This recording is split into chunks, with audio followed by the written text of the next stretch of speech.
In the Committee of the Whole, City Council, June 27th, and ask for a roll call, please.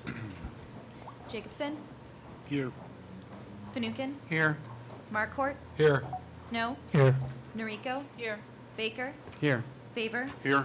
Ray. Here. 8 present. Thank you.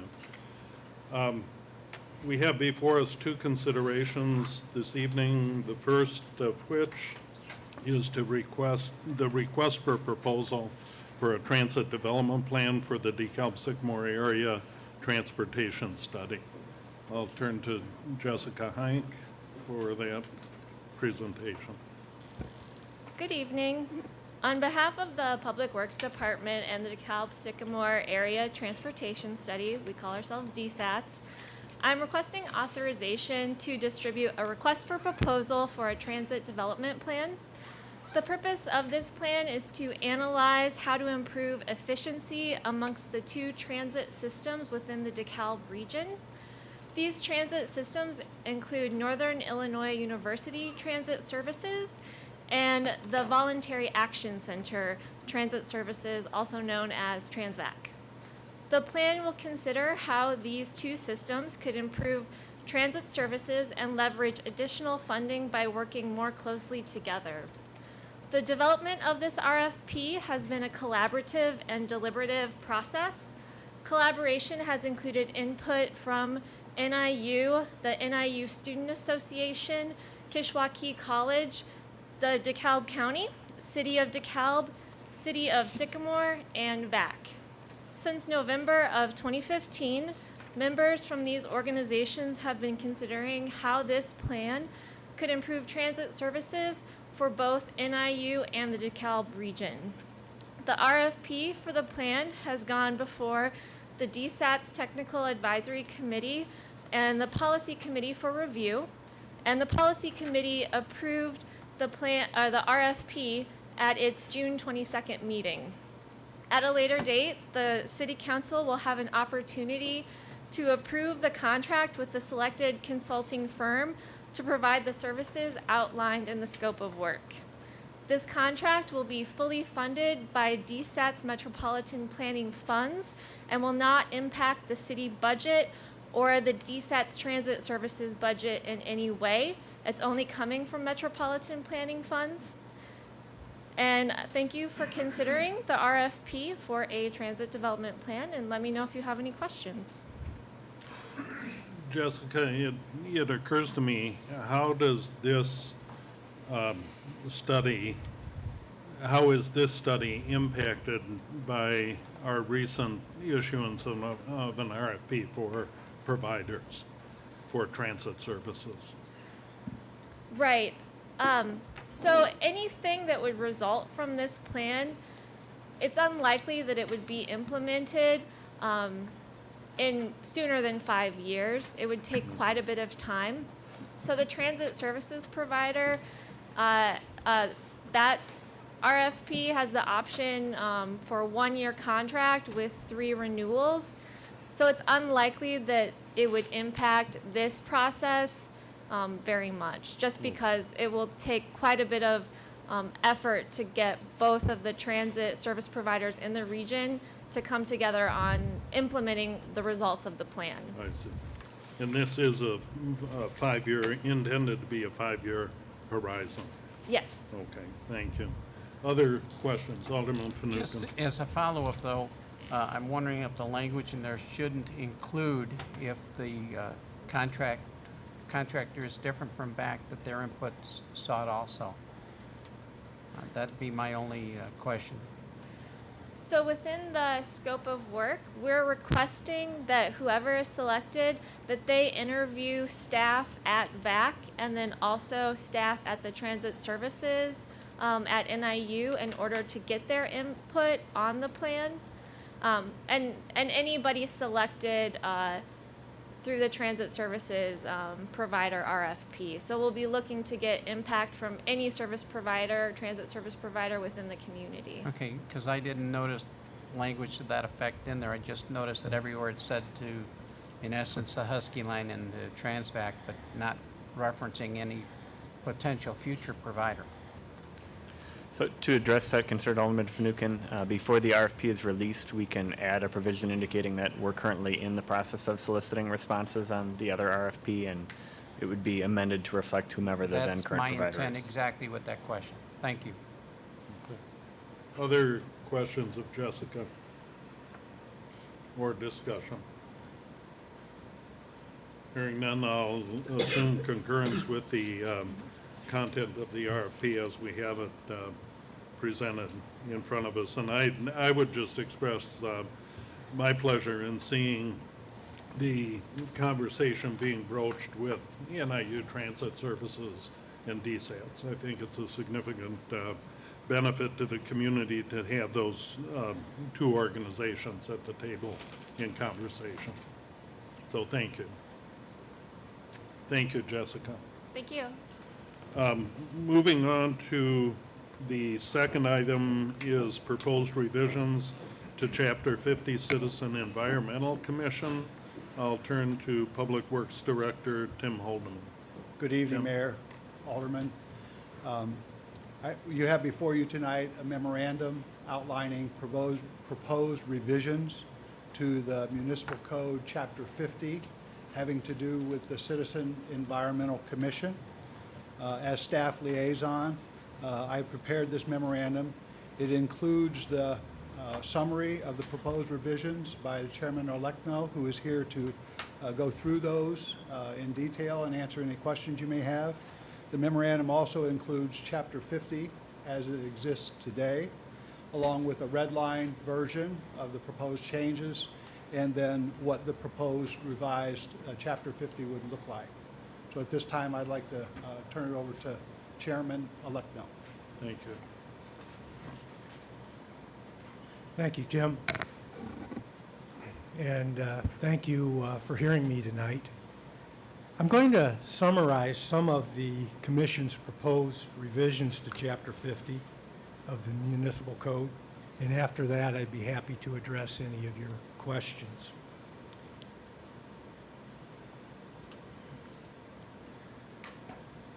First, I'd like to say a little bit about the Citizen Environmental Commission for those of you that may not be as familiar with it as some of the others. It's one of several commissions and boards established by the City of DeKalb, and currently it consists of 8 community members, as well as 2 representatives of community agencies that have a commitment to environmental quality and sustainability.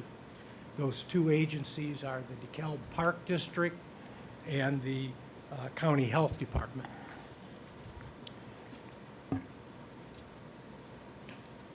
Our current members that are shown in the present slide are members with a broad array of experiences and expertise in areas relevant to the environment. For example, we have a former professor of environmental health and epidemiology, an energy management coordinator from an engineering consulting firm, biology teachers from high school and community colleges, and the executive director of DeKalb County Community Gardens. Now, though we serve many functions on this commission, it's our ultimate, whoops, looks like we're missing something here. There we go. Our ultimate mission is improving the environment of DeKalb for the benefit of its citizens while fostering sustainable development of community resources.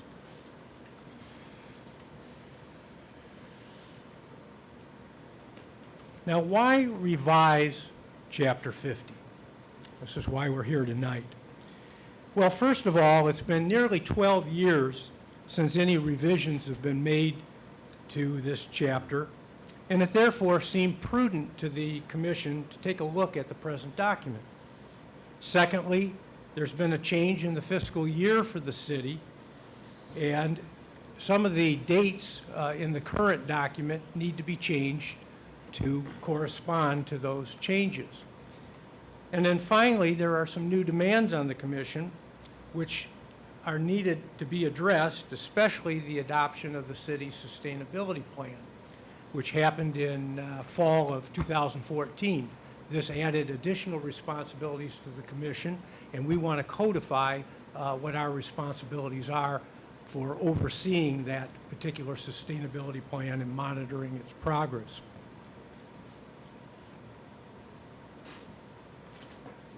I want to give you some examples of proposed changes, and I've listed them in this slide. Regarding increased representation from the community, we are proposing to add a representative from the DeKalb Sanitary District.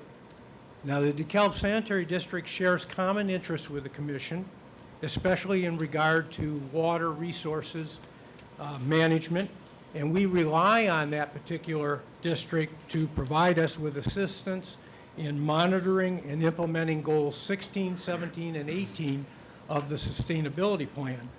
So it makes sense to us to include a representative on the commission. Also, because of NIU's significant presence in DeKalb, having a representative from NIU should enhance our perspectives and increase our credibility with regard to our role in overseeing the implementation of the city's sustainability plan. Other proposed changes will just help clarify commissioners' duties and responsibilities, including specific reporting requirements. There are also a number of what I call general housekeeping rules that we are proposing. One has to do with a change in the name of the commission. We are known currently as the Citizen Environmental Commission, and we'd like to change that to the Citizens Environmental Commission. For one reason, most people refer to us as the Citizens Environmental Commission, both in unofficial and official documents.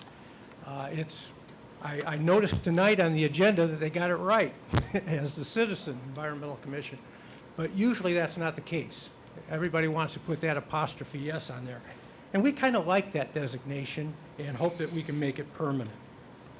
Also, in terms of revised dates, this goes back to what I mentioned previously. Some need to change to correspond to the city's new fiscal year. Residency requirements. We think that those who work full-time in DeKalb or who own businesses in DeKalb should be eligible for membership on the commission, even if they don't physically reside in DeKalb. And so we have made a proposal to that effect. We actually had a situation where we had a member on the commission that we had to ask to step down because it was later determined that this particular person did not live in DeKalb, but actually in DeKalb Township, although all the members and apparently the city council thought that she lived in DeKalb because physically she was within the perimeter of DeKalb, but technically the property was on DeKalb Township. This particular person had a business, full-time business in DeKalb, was on many other organizations in DeKalb, actively involved in community service, and we think it was a big loss. And a person like that certainly could have represented the commission well. And then finally, we wanted to clarify the responsibilities of the city staff liaison. It's not that Tim doesn't have enough to do, but if you look at the present Chapter 50, you see that the reference to the city staff liaison is rather vague in terms of responsibilities. It's kind of a general clause. And we wanted to spell those out more specifically throughout the document. So you do have a document in your materials that summarize all of the proposed changes and provides a rationale for each change. I hope that you will, in your deliberations, refer to that. And if you have any questions in regard to that material or what I've presented tonight or anything else in regard to this, I'm very happy to try to address those questions. Thank you very much. Okay. Questions of Mr. Elecno? Alderman Noriko. First of all, Chairman, I'd like to thank you and the committee for working hard and carefully taking a look at ways that this commission can be more useful for the city. I think you've really put work into this. Thank you. I have two recommendations, or at least issues for consideration. Rather than naming it Citizens apostrophe S, label it Citizens S apostrophe, which would be more inclusive. Secondly, you talk about frequency of meetings. You wanted to make it more general, which is understandable. But I would also encourage you to think about a phrase, no less than X number, in a quarter, in a fiscal year, something along those lines. Okay, first of all, thank you for the compliment. I do appreciate that.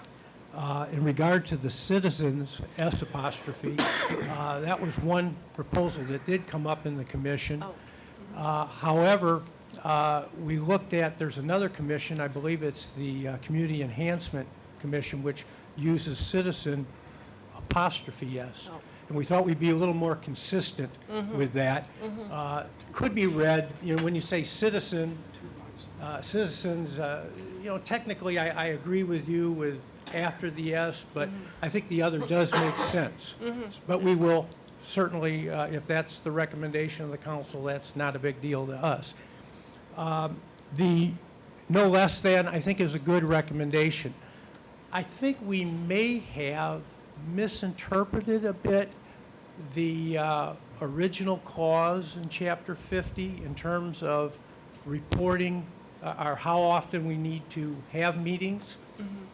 We thought it was restrictive in the sense that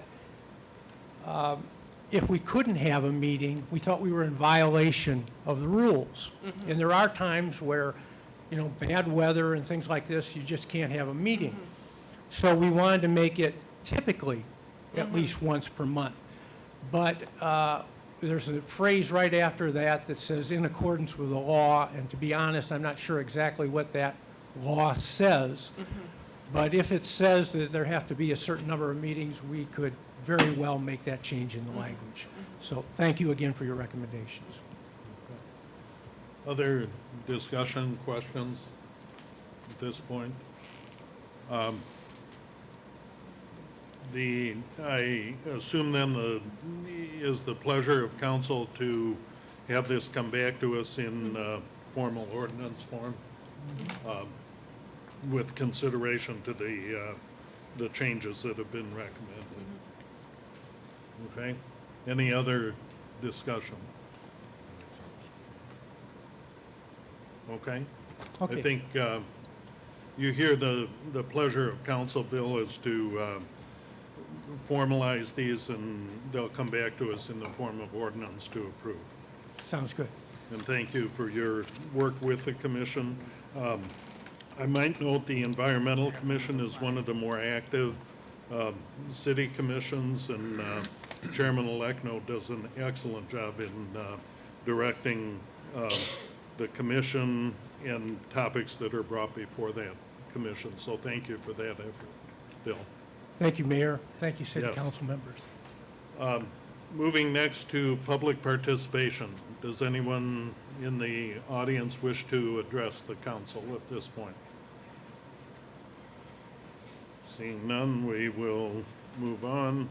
No need for executive discussion this evening, okay? I would then entertain a motion to adjourn. So moved. Moved by Second. Alderman Fanouken, seconded by Alderman Noreko. All those in favor indicate by saying aye. Aye. Opposed, same sign. Motion carried. We will reconvene the regular meeting.